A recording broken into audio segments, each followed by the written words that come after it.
This week, Jordan and I talked about communion. Honestly, this is one of the most impactful podcasts for me that we've done so far.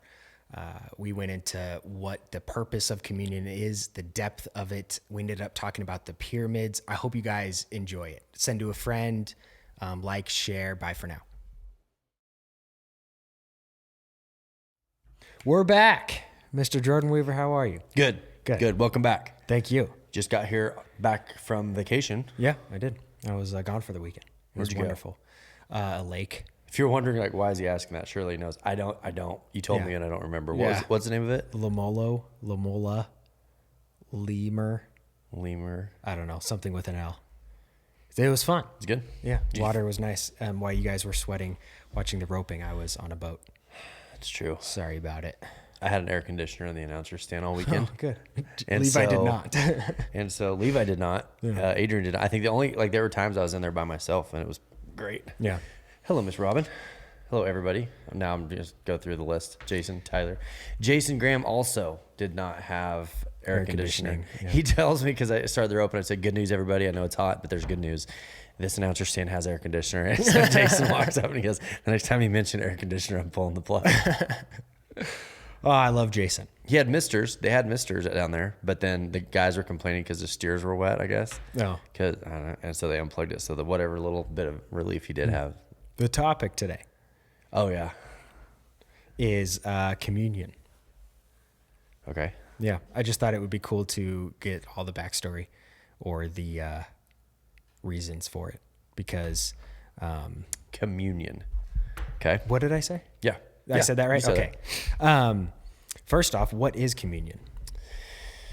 Let me say this. When we started this church, we didn't do communion. And for everybody out there who's taking like this big gasp of like, you didn't what?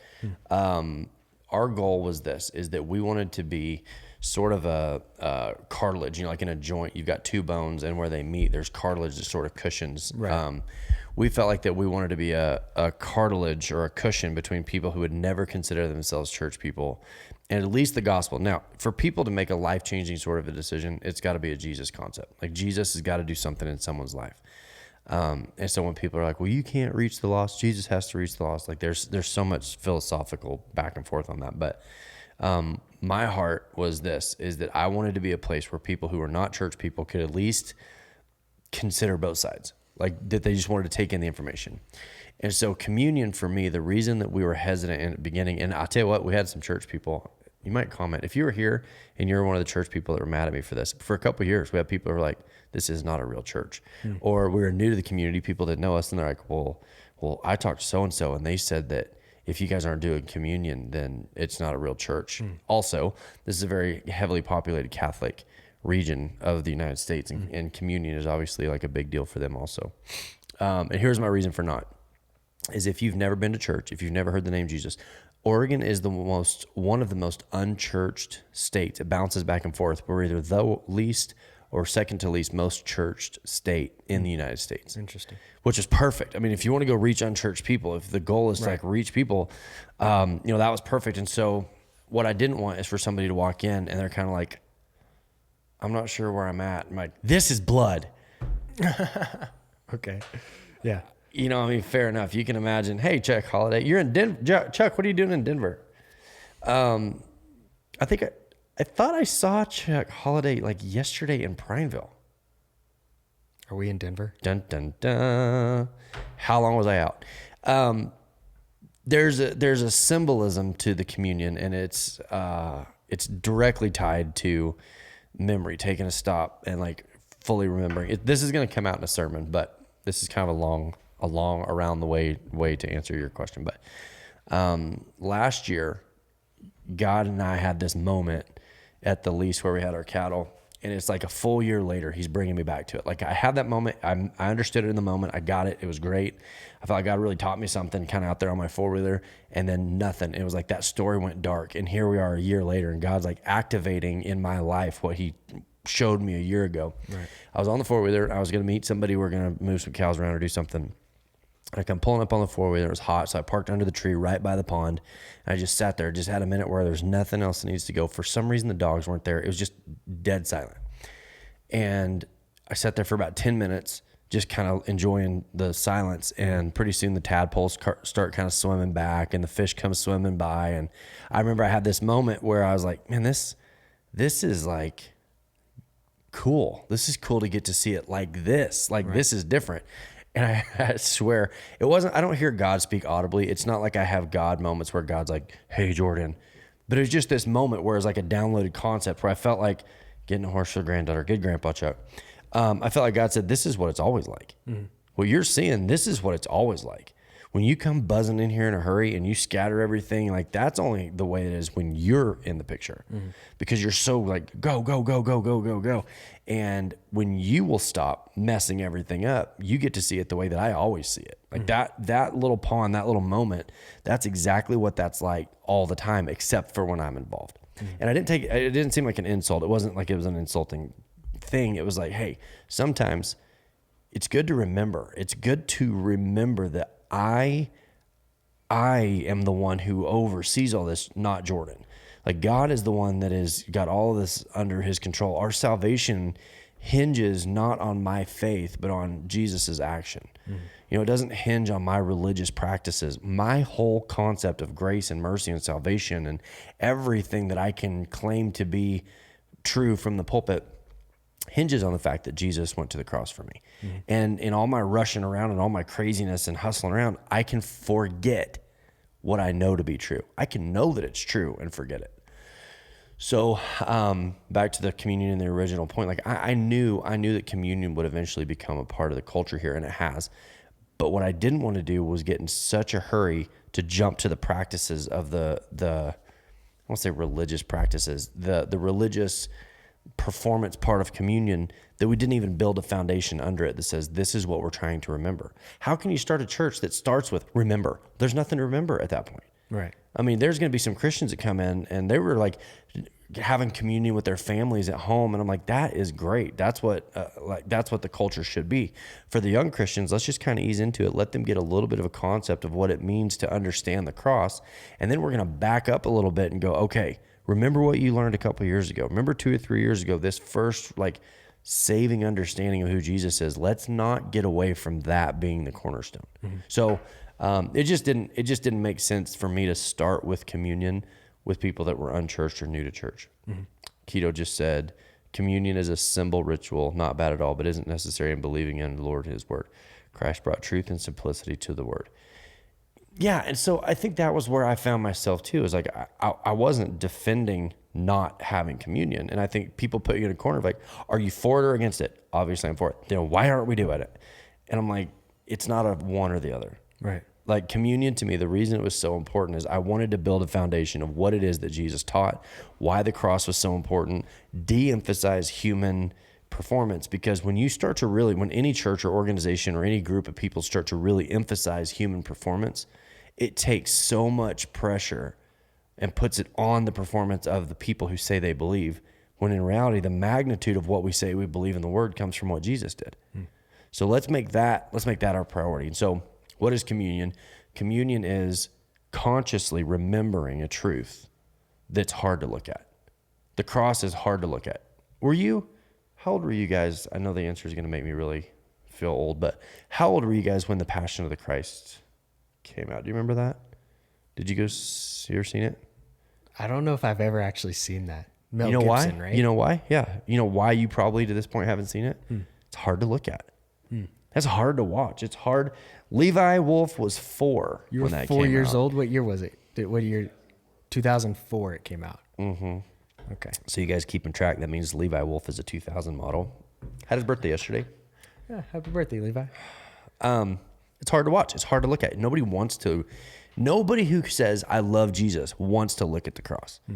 Nobody. I mean, so look at how his disciples, I'm sure there were disciples who scattered just out of like just the overwhelming impact of the moment of the cross. Nobody wants to think about the cross. Nobody wants to think about the blood that was shed for them. Nobody wants to think about the body that was broken. Nobody consciously wants to, but like right now we're taking down statues. Statues is like a big hot button. Like we're not going to, and statues have become such a contentious thing in the country, but honestly, I'm probably going to inflame some people. The Confederate statues that were thrown up in some sort of a symbol of something different, I'm actually kind of for that. Like if it was just the crappy Confederate statues that were nothing more than maybe like a communion to an unhealthy portion, boy, I'm going to catch, I can feel it. I can feel it boiling. People are like, that's not historic fact. Listen. The reason that we put up statues to begin with is that there is a necessary element of consciously remembering, not consciously remembering and alleviating all guilt. Like if somebody wants to attack Abraham Lincoln, there were things. If somebody wants to attack me or you or anybody in the history of our country, there are things to attack. But collectively, these stories and this story and this story and this story and this story and this story, collectively, we have created a nation that has come from here, that's moving to here, that's moving to there. And like the collection of all of it is what moves it along. And so these statues are little collections or memorials of how we got where we were and where we're going. Mm-hmm. And I think when, as a country, we've said, well, the only statues that we're going to leave up are people that had perfect records. Mm-hmm. And you're like, well, then you don't understand why remembering is communion would be the only statue. Literally, it would be the only one. And you can understand, I can understand why a young Christian would go like, that kind of makes me uncomfortable. It should make all of us uncomfortable. It's actually probably, to be honest, if you've been in church your whole life and communion is something you can do easily, then that person who's like, I don't want to do communion, probably has a more accurate read on it than that person. Because who could look at the cross and not feel like, oh, I don't want to look. I don't want to remember that it was my sin that put him there. Yeah, you said once that like people wearing like a cross necklace, it's basically like wearing an electric chair. Literally. As like a pendant. Yeah. How funny is it that the cross has almost turned into like an Etsy or a Pinterest item? Yeah. And it's like literally a death. So did you see the video? Have you seen the video yet of the guy getting attacked in Portland last night? No. Is he okay? He's alive. It was going around that he died, and his cousin had just posted on a thread I was reading that he's alive, but it's hard to watch. And like he's kind of out of it, and he's sort of dazed, and they kick him in the head, and I mean he's out right now, and it triggers you, and you have this like, somebody do something. No arrests have been made. You know, the cops and everything that's going on with defund the police and all the things, like you feel like we've got to get involved. And so Lacey and I were talking about it today. When Jesus was walking the earth, when he was here, the Israelites were being mistreated in the streets, not by their own people, but from a foreign entity that had control. As maddening as watching that video, and you just feel like we can't do this to each other. There has got to be some sort of clarity. There's got to be some sort of law. There's got to be some sort of agreed upon collective rail that we hold ourselves to. We can't do this to ourselves. How much worse it would be if we'd been invaded by a foreign country and taken over, and how other countries would treat us if they were in positions of power, and what that would make us feel, how that would make us feel. We would feel like, I mean, you can imagine, you're 23. I knew that. Yeah. You're a young guy. I mean, you're at the height of your let's conquer the world phase. I mean, you right now can understand what it would feel like to look out and see someone that's a foreign entity, maybe that doesn't even speak the same language that you speak, abusing your own people, and how you would feel drawn into that fight. And Jesus, they said, what are we going to do? And Jesus said, you're going to accept it. Yeah, that's difficult for me to understand. I mean, I feel right now, I'm like, Jesus, let's go to Portland. And he's like, yeah.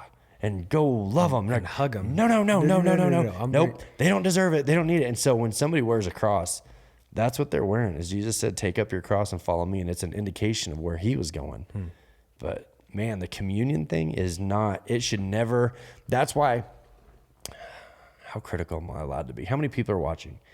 30 something. I can deny this. I can say I didn't say it, I guess. We'll delete it later. That's why when somebody comes up and they're kind of a little bit full of themselves, a little bit full of themselves, and they have this air of religious superiority. And, you know, I've been in church since I was a little girl, and I know all the rules, and I know all this, and I know that little boy, blah, blah.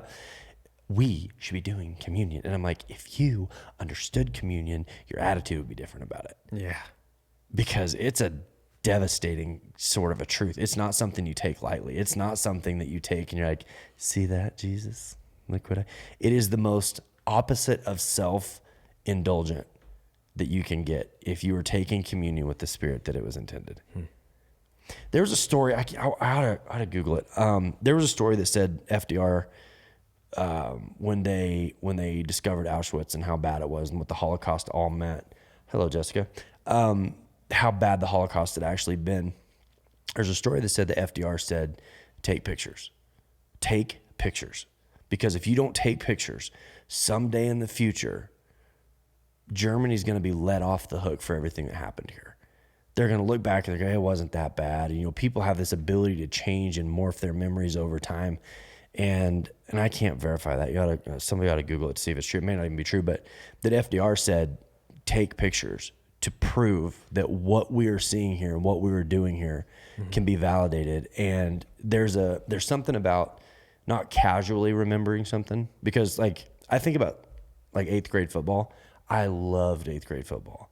But if I'm being honest, I look back at it and I'm like, I hated 8th grade football. Okay. I loved 8th grade football games. I hated 8th grade football practice. But see, my memory, you remember things differently. And so if you consciously go back and remember things, force yourself to remember your things accurately, you know, communion, it was just, that was the other part of it. It was not something I could take lightly. It was not something I could just do to check off some like religious box of like, look what we've done. We've done communion. Look how good you guys are. Like, well, I know just this conversation has reminded me of that. I mean, to be honest, how I was first introduced to communion was just doing it as a kid. And, you know, sometimes you would get grape juice. Yeah. It was tight. But not actually even recently. Right. I mean, because I remember, you know, my dad would be very intentional about it. Dwight Eisenhower, the commander of the WET. Interesting. I'm gonna go, Keel. Thank you. But whether it was, that's probably right. But sorry, I interrupted. The curse of growing up in church is that you almost get indoctrinated to the rituals in such a way that you can consciously miss, because the words you've heard so many times and you've got them in that envelope in your mind, like communion. Yeah, I got it. It's the thing we do. Right. That you almost bypass the depth of the moment. Whereas coming to Jesus as an adult, even in all the habits and forms of life that we take on, I almost think there are times where the disadvantage of not knowing Jesus till later hits deeper than if you're raised in it as a kid. Right. Yeah. So, you know, this is next time I take communion, it's definitely going to impact me differently. We used to sing a song in church when I was a kid. You guys all could probably finish the song. You all know it. Are you washed in the blood? What? Can you imagine? Like, I mean, we'd sing that song. Yeah. Just little kids were like, yeah, okay, 371 on the hymnal. Open. Like, blah, blah, blah. And you're like, if you invited a friend that doesn't know Jesus. I think, was this you that told me this story, or was it my dad? He said he brought somebody to like a college youth group type thing. And the guy immediately, you know, one of the weirdest guys in the group immediately walked up and introduced himself to my dad's friend. I think it was my dad. And he said, hi, how are you? You know, good to get the conversation, blah, blah, blah. And then he introed the topic of Jesus with, have you been bathed in the sacrificial blood of the Lamb? And the guy kind of stepped back and was like, no. Are there any other steps that lead up to that question? Or are we just going to jump straight to that? Full of blood? Like, I mean, yeah, you can't just drop that on people. How sad that people can get to a point that they could take it so lightly, right? Almost casually, of like, it's words, but the meaning, like, who can look at blood and not be somewhat, like, even hunting, you know, there's this respect for what you're shooting and things like that. But the blood, I don't know, there's something about blood that is just, there's a realness to it. And when you have had an experience with life and death and, you know, all that goes into it, and then you consider Jesus and how precious Jesus was, I mean, there's a magnitude and a weight to it that you can't, when you really stop and look at it, pretty soon you're like, I don't want to look at it. I can't look at it anymore. Yeah. And so Jesus goes, that's what communion is for, is you have that moment. I mean, you have like this, like, I don't want to look at it.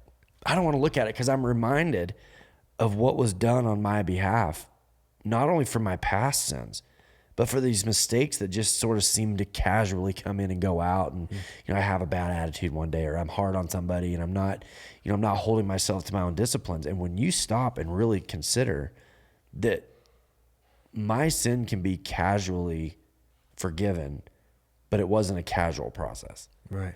That communion becomes this, I don't like communion. My whole salvation is based on it. I still don't, even now, I still don't like it. Still uncomfortable for me. And I think part of the reason it's uncomfortable is I still attach it to like childhood. You said it. Sure. Like almost childhood religious practices. And I hated church when I was a kid. Yeah. That speaking of churches, this is, I mean, a good thing, but this is the standard scripture that churches say when they're doing communion, which is 1 Corinthians 11:23 through 26. For I received the Lord what I also delivered to you, that the Lord Jesus on the night when he was betrayed took the bread, and when he had given thanks, he broke it and said, "This is my body, which is for you. Do this in remembrance for me." In the same way, also he took the cup after supper, saying, "This cup is the new covenant in my blood. Do this as often as you drink it in remembrance for me. For as often as you eat this bread and drink this cup, you proclaim the Lord's death until he comes." That's like a really deep thing. Imagine trying to read that for the first time. Yeah. Yeah. But so often, I mean, I remember just, oh, okay, yeah. And then you do the little thing and the thing, and then let's go into worship. That's why people can wear a cross around their necklace. Yeah.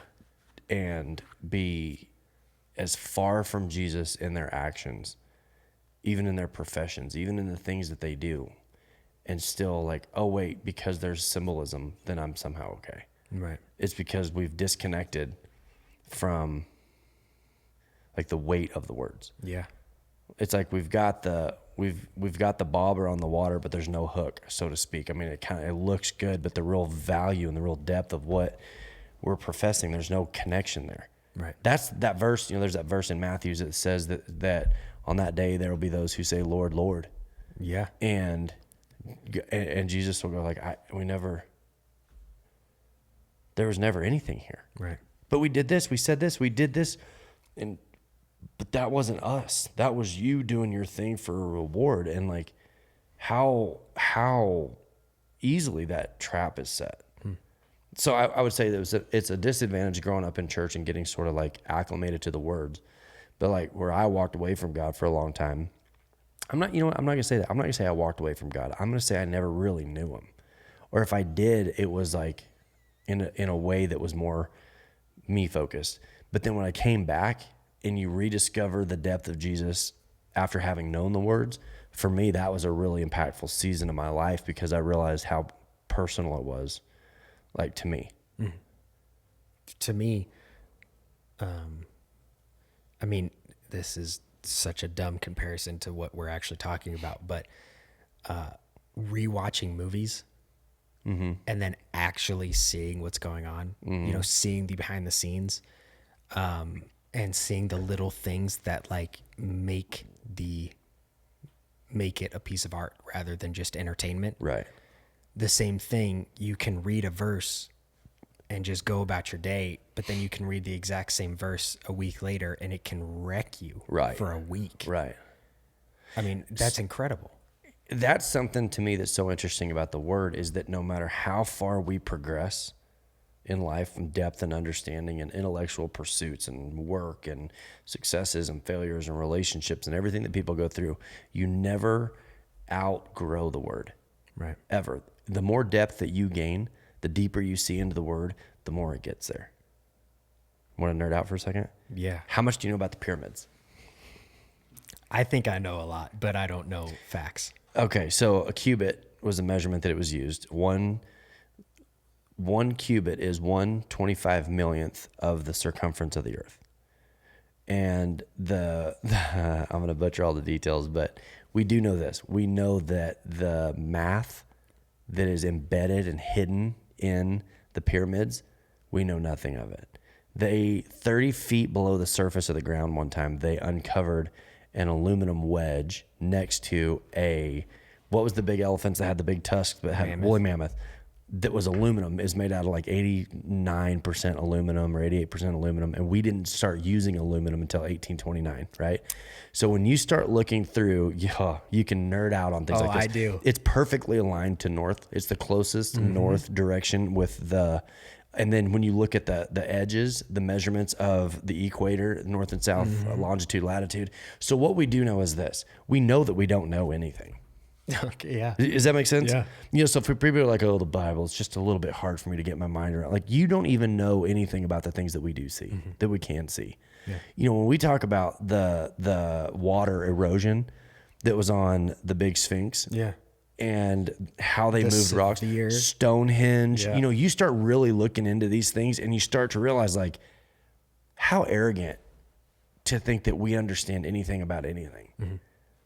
And yet the word, for all of that it encompasses, never has something that we can point to and go, oh, see, the Bible, we finally progressed out of it. That to me is so interesting. Yeah. Try reading the Bible for decades, and every verse reread hits you with a different, deeper truth. So I think, that, Keto and Jacob, I think that's the point, that I think that's kind of what we're saying is, like, as we grow, Yeah. what we find is a deeper understanding of the exact same words. We know for a fact, same Bible. I've had this Bible my whole life, and the words didn't change. And yet you can read it, and you see it from a different angle. Have you ever seen that art that, like, you're looking through a scope, and it looks like someone's face? But then you back away from it, and it's dimensions of, like, bolts and ratchets and screws, and, like, it just looks like a mess, Yeah, right? like you look at it from this angle, it looks crazy. But Absolutely. And it's just, it seems like in the Bible, the more you evolve and grow and develop, the more the word starts to make a picture. And what's so fascinating to me is the people that are intelligent, scholar, you know, highly educated people that can look at the word and it confuses them. And then I've got friends that can't read, adults that can't read, and they'll hear a verse and the Holy Spirit triggers something, and then they go, oh yeah, it's like that other thing. And they start to speak from a level of understanding that's just hard to fathom, and they can't even read the words, but it's something that's triggering in their spirit. That is, yeah. so when you realize how much we don't know about the earth that we live on, Yeah. it's so cool to know that's the same thing about the word, is there's never a point where we go, got it. That is my philosophy of life, is, can we just pause? My buddy John would absolutely hate me for saying this, but can we pause on going to Mars and just figure out the earth first? And the Bible, I mean, you know, figure out Jesus. I mean, you know, it's so deep that we don't even know what's in the ocean, but we're going to Mars. So they've discovered stuff on Mars that they can't explain already. Yeah. So when we get there, that'd be even cool if too. we completely explained everything on Earth, which we can't even get close to, Right. the oldest known structures, man-made structures, we have no clue how they got there, where they came from, who built them, how on Earth they moved them around. You want to know my theory? Anybody want to nerd out just for a second? I do. Okay, here's my theory. I think you've heard Pyramids it. were electrical generators. Just saying. Okay, we're not going to go that far. All right. I want to guess. I'm not going to go on in this podcast until somebody guesses. Give me a guess. How many people were on the earth? You already know. How many people were on the earth at the time of the flood?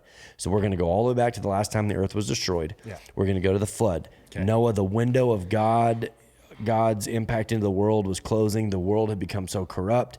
God said that, hey, wait a minute. I'm either going to have to completely wipe this out. He's preserving instead the lineage of Jesus that would come through. You know, Noah, he's this close. His representation among man on the planet is almost done.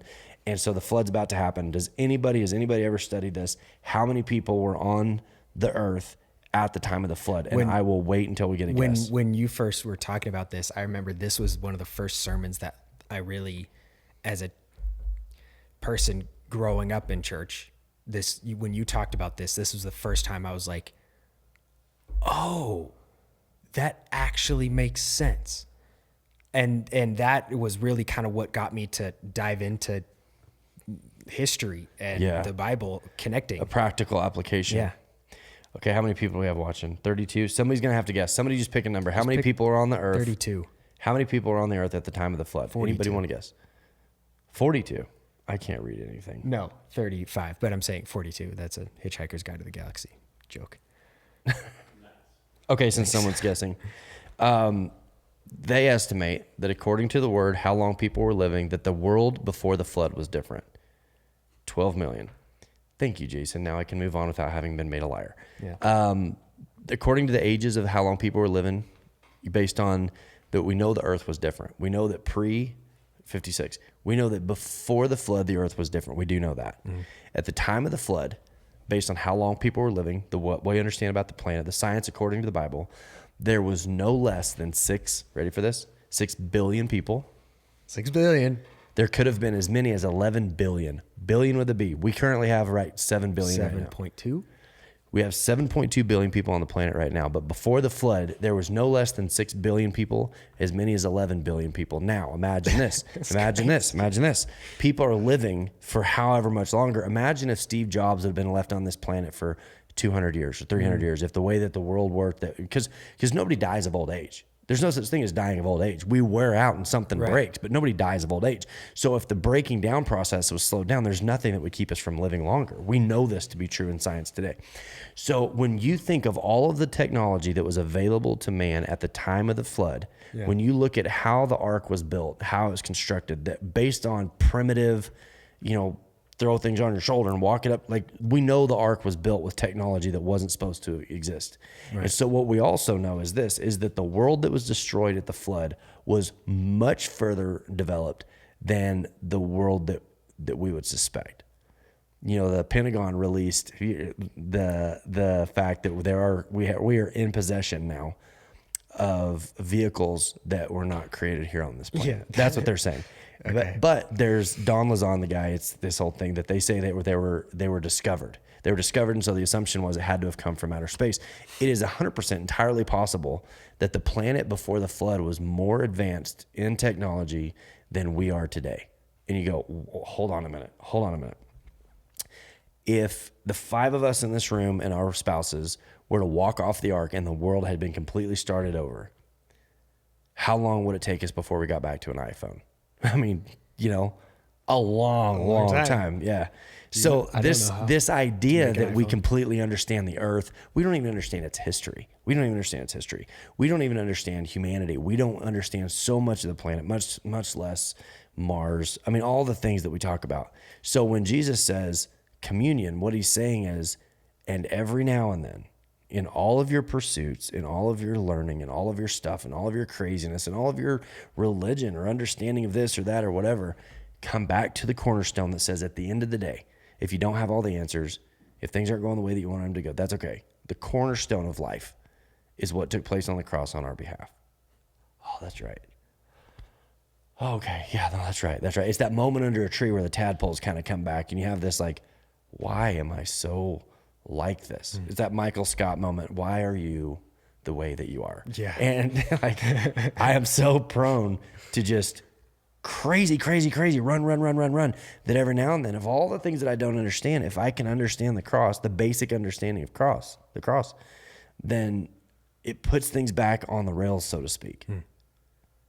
Have I told you about, or sent you the video about the Adam and Eve story quote?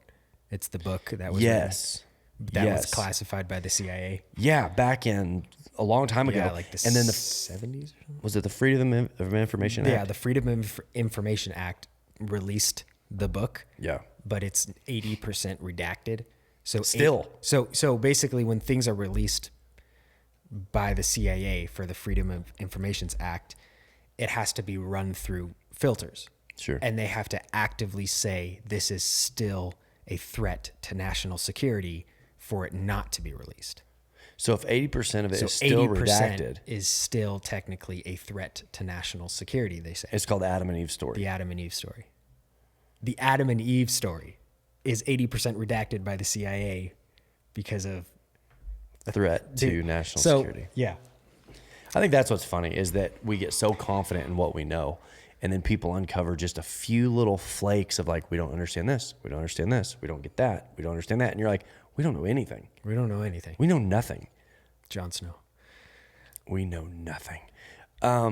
However, I can't even explain in my limited understanding, I can't even explain to you things that we do understand. Right. How on earth that thing does what it does. Dude. Simplicity is a beautiful thing, and Christ simplified things to where people couldn't grasp it. Where people couldn't grasp it.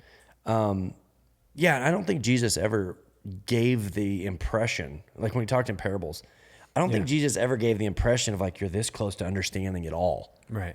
I think Jesus was he's on a different dimension. And so he's okay, I'm going to give you a little bit of it so that you feel confident in what you know, not confident that you know all of it. Yeah. I don't understand anything about how that stupid thing works. So not only do I not understand the things that nobody understands, I don't even understand the things that we do understand. Right. I have to keep it simple. I have to be able to come back and go, deep breath. Okay, God, help me stay in my lane. Right. Because if you chase everything, if you were to chase after everything, you couldn't even get started. You were telling me this one time. How many hours of video are uploaded to YouTube every second? Oh man, I think it was like 400,000 hours or something. Every minute. Yeah, basically like an obscene amount, like the kind of amount where no one could ever actually watch all So of it. that's it. That's what I'm saying is that what communion does for me, it's almost a statue. And I hate saying that because I know how inflammatory that is right now, but it's almost like a statue that goes, this is what's important. Because if you chase after everything, you can't even, there's not enough human time to watch everything that's being uploaded to YouTube, even in 1 second. Life is too big. Understanding is too big. The grasp of reality is too big. The things that we understand, the things that we don't understand, the things that people go through when they're having these, like experiences that they can't explain. And I'm going like, wait.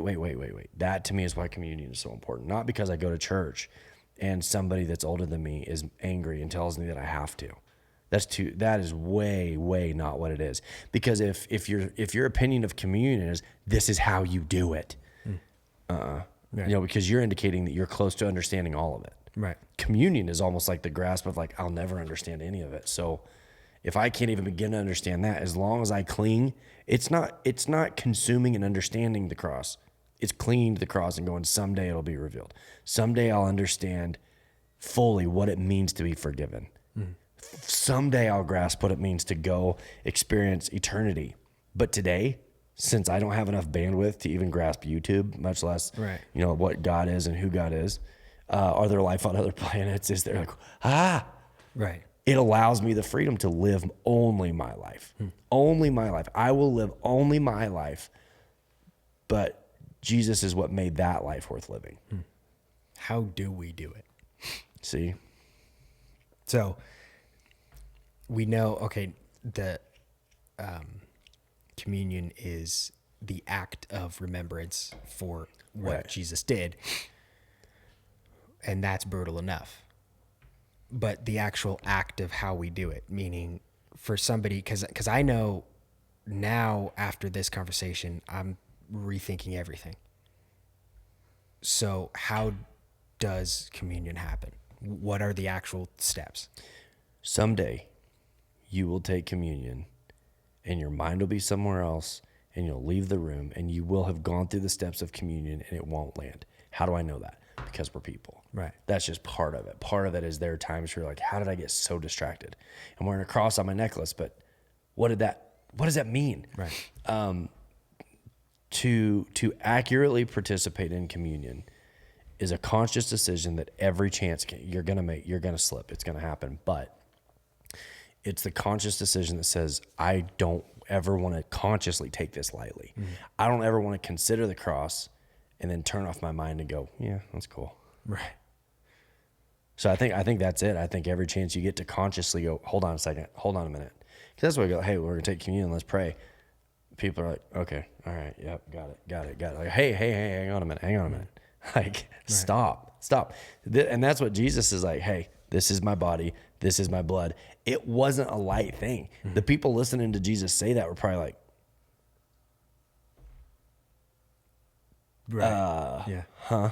Yeah. And I think if every chance we get to consciously sort of put that into focus, I think that's the design of communion.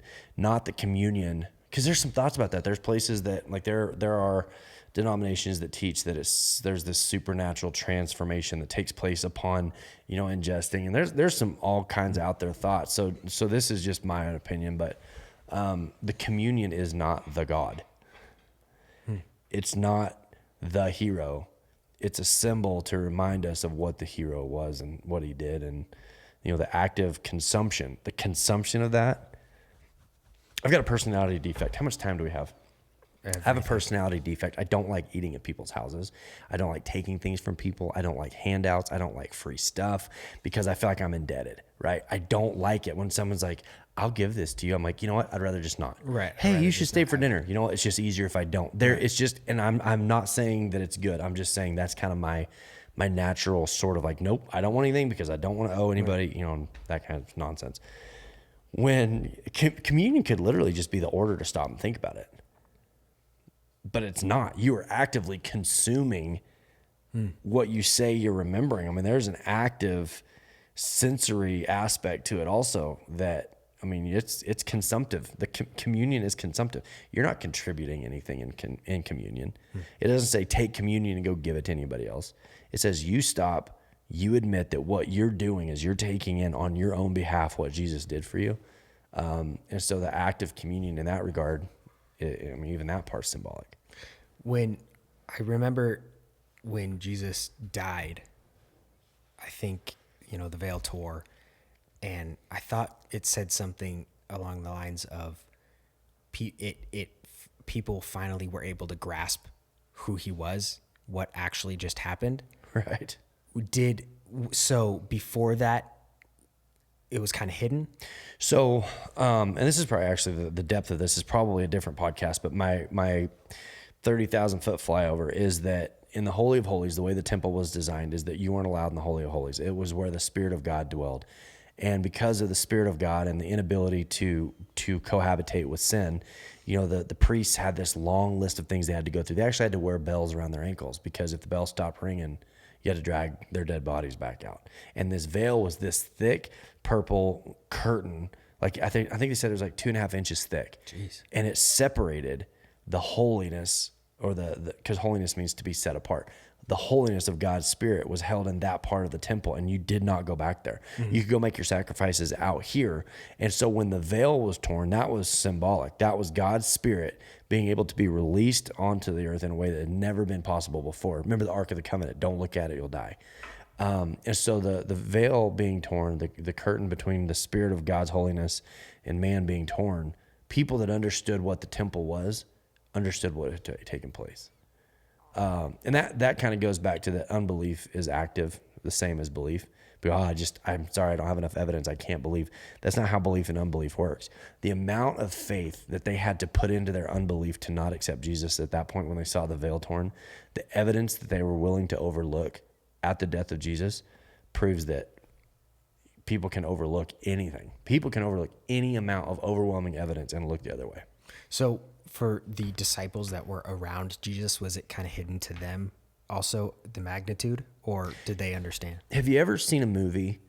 I know you have. You see a movie and you're like, oh, I get it now. And then you go back and you watch it again and all the signs were there all the way. Did you ever watch Arrested Development? No, not enough to know what you're saying. So Buster loses his hand. He gets his hand bit off by a seal, wasn't it, Levi? Did Buster get his hand bit off by a seal? So the rest of the show, Buster's missing a hand. Well, 2 seasons before, you go back and Buster was sitting at someone's house and it's one of those chairs that's made out of a hand. He's like, here, have a seat. And he's sitting on a hand. He's like, who needs an extra hand? You know, that kind of stuff. Okay. And you're like, they had that plan the whole time, but you don't see it until it's happened. And then, you know, you look back and I think there was a lot of that with the disciples, you know, after the resurrection where they're like, oh. Now, and I think, like Revelation, I don't like teaching out of Revelation. I know the rapture is going to happen. I know that eventually this is all going to be over. I know that we're all going to be taken. And it's hard for me to preach on end time prophecies because there's such a wide variety of what to anticipate. Mm-hmm. But the Pharisees had that same amount of prophecy from Isaiah that we have. But because we can see Jesus' story going all the way back to Isaiah overlap, now we can get it. It's hard for me to look into the future and predict the details for the same reason. Like we're going to get to heaven and then we're going to look back and we're going to be like, of course, that's how it happened. So then this scripture where Jesus is telling them, do this in remembrance, is it, I mean, they understand it's Jesus, but is it almost kind of like they're thinking it's another dude? I don't think it was that. I think they believed he was the Son of God, but I don't think they fully let go of the fact that Israel would overtake Rome. Okay. I think they were so, it's kind of like, have you ever seen that thing where there's guys dressed in white suits and there's guys dressed in black suits, and they say count how many times they throw the ball back and forth, and so you're really focused on them throwing the ball back and forth, and they go, the gorilla in the back of the video, yep. And you're like, no. And you go back and watch it, and you're like, there was a gorilla that walked literally in front of the entire, how did we miss that? Right. And I think they were so focused on the idea of like, okay, got it. You're a son of God. You're a son of God. You can do this. You can do this. You're going to take over Rome. I know it. I just know it. And then he died, and they're like, it's probably not at the front of their minds. I mean, you're going through traumatic, physically, we understand that when you go through a trauma that like that, the synapses in your brain are physically altered, and like, right. They were going through this trauma, and then Jesus reappears, and it's like he puts it all back together, and they're like, the gorilla was in the back of the video the whole time. I was watching this ball and that ball. Oh. So even to them, it was Yeah. Okay. So I think they fully wanted to believe or could get there that this was the Son of God, but what they thought he was going to do was so different than what he did. So it wasn't who he was as a person. It was what was his actual mission. What does communion look like in the pandemic? Can people do it in their homes? I hope so. I hope people would feel comfortable doing that. I had a friend that was a missionary in China, and he had to keep all of his social stuff private, and like, he was an interesting guy. I miss him. He said when they saw the greatest explosion of revival in China was when the government came in and said, we're fine with you having church, but it can't be any bigger than 20 people. That's it. And they're like, I mean, imagine an American church, man. You can't be any bigger than 20 people. And you're like, wow, what? That's going to kill us. And they said it took off, and revival started because people started to have to take leadership and accountability of their own spiritual circles, because they were a nation, like the Bible talks about Israel, a nation of priests. And the church just started to spread like wildfire because there wasn't like one big heroic figure that everybody followed like the Pied Piper. And so if people are taking communion with their families at home, if people are taking control of their own spiritual circles, I think we stand to see a huge increase in the effectiveness of a church if we can decentralize the structure. And I know that sounds, I know that's not a popular opinion amongst churches, but I think we have got to decentralize the concept of ministry. I don't think we need more pastors. I think we need more Jesus followers. Right. Because if you get an on-fire Jesus follower who goes, I don't know all of it, I can't even tell you how the pyramids were built, here's the basics, and if we can do communion and we can go back and remember this is what it's all about, we'll figure this out, and if I have any questions, we'll call. I think the church would take off. It's actually crossed my mind someday that we will close the church. Yeah. I'm not saying that's what's happening, but it has crossed my mind. Someday this needs to close down. And the more I've dug into it, I'm not sure that that's where God's taking this. So I'm not saying that's ever going to happen, but imagine if we said, that's it, Shiloh's closed, we're not going to have a church here anymore. What are we going to do? Right. I mean, even if we don't, I think people need to live as though we will. People need to follow Jesus as though someday what they understand about church is going to be gone. Could they still survive in their pursuit of Jesus if there wasn't like a group corporately sort of, bringing them along? Right. And so when Jesus says, do this in remembrance of me, he does it not in a church. He doesn't do it in the temple. Where did he do it? Yeah. Sit at a table. One of the most big reveals from Jesus didn't take place in a temple. Almost none of his big reveals took place in a temple. It was this relational thing. I'm not anti-church, but I will say I think it's gotten so centralized around these big public figures and these big, good communicators and good this and good that. And I said at church on Sunday, some of the most impactful worship songs that we still sing today, the hymns, came from people that were in distraught circumstances, and Jesus was so real to them in those moments that they wrote these hymns that we still sing today, but we're not connected to him in the same way.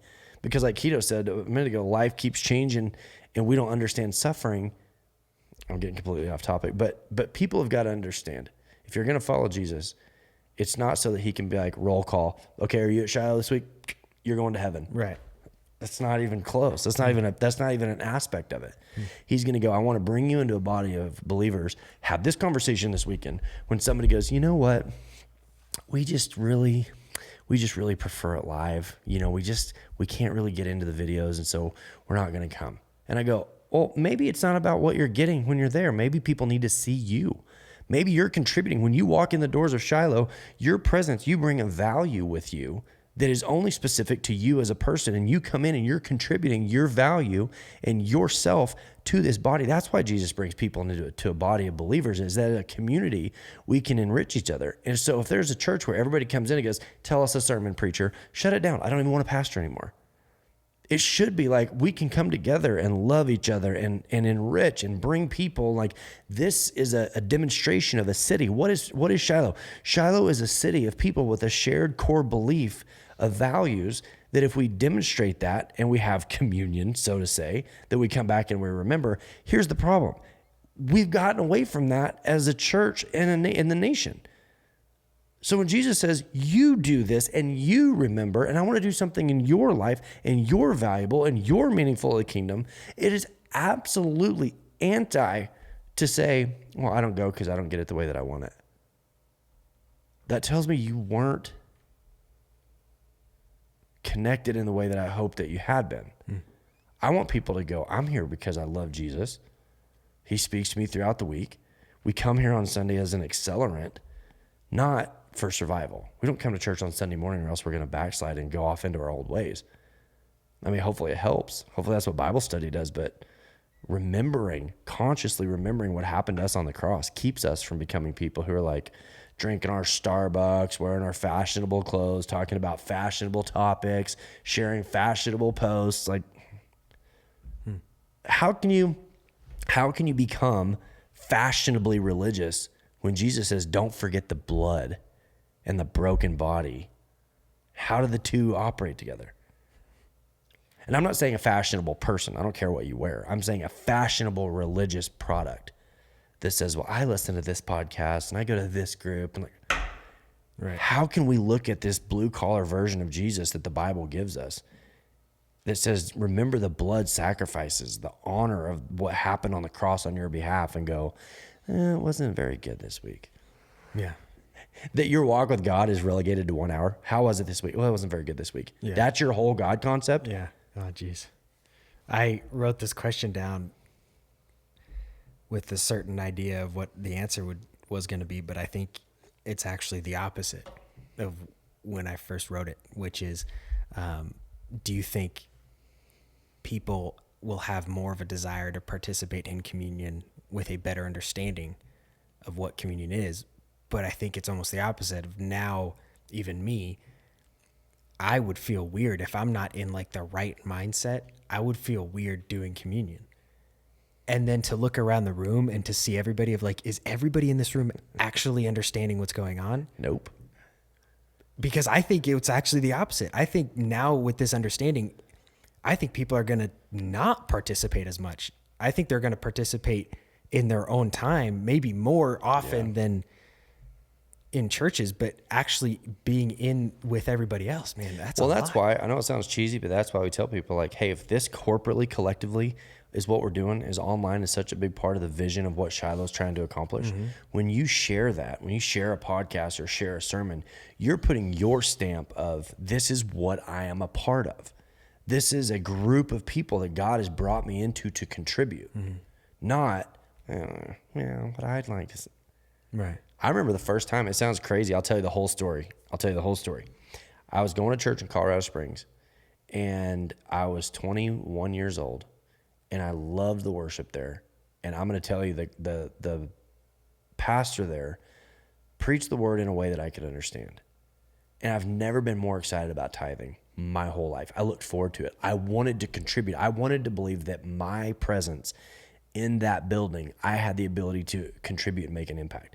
First time ever. I wasn't like, hey, God, look, I'm giving, give me more. I was literally like, I love this. I love what's going on here. And I want to think that my presence here can somehow be an addition. And that was Ted Haggard. And you go, uh-oh, Ted Haggard. Ted Haggard was the guy that got arrested for buying drugs from his male escort. Whoa. Right? Whoa. Yeah, right there in Colorado Springs. But here's the crazy part. The crazy part was, for as weird as that got, it was the first time God let me see like love, a genuine love always produces contribution. Always. If you genuinely love something, you are drawn into contribution. And so when you come to church and you go, well, what can I get? There's a disconnect of the kind of love that's available to be a part of a group like that. if you are like communion, remember it's consumption. Like that God forces through communion is like forcing consumption. But he's going, so as a result of what I've done for you, turn right around and you give sacrificially. When was the last time as a nation that we talked about sacrificial giving? We always talk about giving from the excess. We don't understand giving sacrificially. And we go, we're going to take communion, and sacrificial giving is something that's just such a foreign concept to us. I got to read these comments. Hang on. Keto says, as your sermon said last week, Jesus wanted ordinary people like the woman who gave 2 copper coins, and Jesus bringing simple fishermen and tax collectors. We simple people pack a big impact.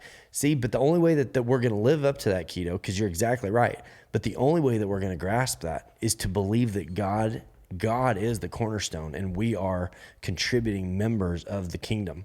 And that's why I say in the back of my mind, I've had the thought of like, should we close this? We're not. I don't feel called to close the church. Right. Hard stop. I don't feel called to close the church. But it has crossed my mind that maybe there will come a day, and I don't know how this will work, and maybe it'll never happen, so don't hold me to it. Maybe we do close. And maybe that's what 2020, honestly, maybe not as I'm talking about it, maybe that's what 2020 has done. It has kind of closed the church and made people reevaluate what does it mean to be a part of a believer. Because if God is speaking to you in a way that's impactful, it doesn't have to be live. We like the energy, but God can speak to you through any platform. And I mean, I'm getting way off topic here, but what happened to being sacrificial?